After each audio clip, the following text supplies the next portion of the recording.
The lush state of Sabah in northern Borneo has long been a point of contention between two Southeast Asian neighbors, the Philippines and Malaysia. This territorial dispute, steeped in history and fraught with economic and political ramifications, has once again come to the forefront following the Philippines' enactment of new maritime laws.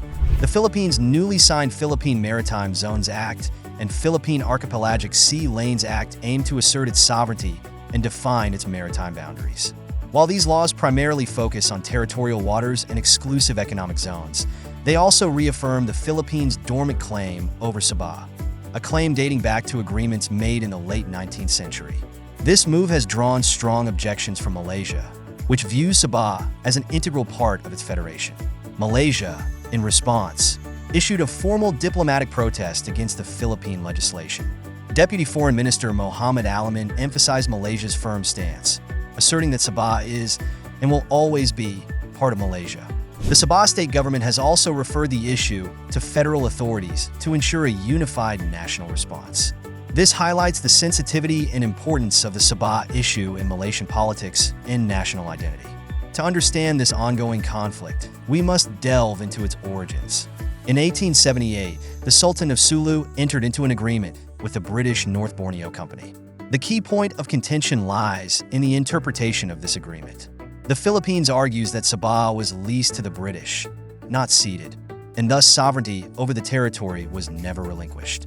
On the other hand, Malaysia claims that the agreement amounted to a cession and that Sabah's residents reaffirmed their desire to join Malaysia in the 1963 referendum. Sabah's importance goes beyond history and pride.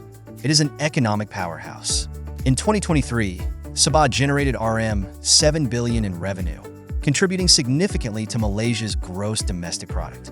The state's wealth comes from its abundant oil and gas reserves, a thriving agricultural sector led by palm oil production, and a burgeoning tourism industry.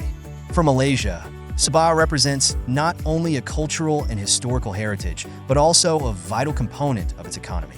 For the Philippines, Sabah's potential economic contributions are seen as a critical factor in their claim. Advocates argue that integrating Sabah would boost the Philippine economy, providing access to its resources and opening up new opportunities for development. The enactment of the new Philippine maritime laws comes at a time of heightened tensions in Southeast Asia, particularly in the contested waters of the South China Sea. While Malaysia and the Philippines have overlapping claims in the South China Sea, their approaches differ significantly. Malaysia opts for quieter diplomacy, while the Philippines has taken a more assertive stance against China's expansive claims. This divergence sometimes complicates the bilateral relationship between Manila and Kuala Lumpur, even as both nations share broader regional concerns. The Sabah dispute also touches on critical issues of cross-border security. The maritime border between Sabah and the southern Philippines is notorious for piracy, human trafficking, and kidnappings, often carried out by militant groups like Abu Sayyaf. This has led to joint maritime patrols between Malaysia, the Philippines, and Indonesia to address these challenges. However, the underlying tensions over Sabah add another layer of complexity to these efforts. Adding to the dispute is the presence of over 800,000 undocumented Filipinos in Sabah. Malaysia has frequently conducted mass deportations of these individuals, citing strains on resources and local security. These actions, while viewed as necessary by Malaysia, have drawn criticism from the Philippines, which advocates for better treatment of its nationals. This migration issue underscores the socio-economic challenges tied to the territorial dispute. In 2024, the legal battle surrounding Sabah took another dramatic turn with a Sulu arbitration case. Heirs of the Sultan of Sulu sought $14.9 billion from Malaysia, claiming unpaid compensation for the 1878 agreement. A French court eventually nullified the earlier ruling in favor of the heirs, marking a significant victory for Malaysia. However, the case continues to cast a shadow over the broader Sabah issue, keeping the historical dispute alive on the international stage. Sabah's role in Malaysia's political landscape cannot be overstated. The state is a key player in Malaysian politics, and any perceived threat to its sovereignty has far-reaching implications. Conversely, for the Philippines, Sabah symbolizes an unfulfilled historical claim, one that intertwines national pride, economic aspirations, and legal arguments. Looking ahead, the Sabah conflict is unlikely to escalate into a military confrontation. Both nations are bound by their ASEAN membership and shared goals for regional stability.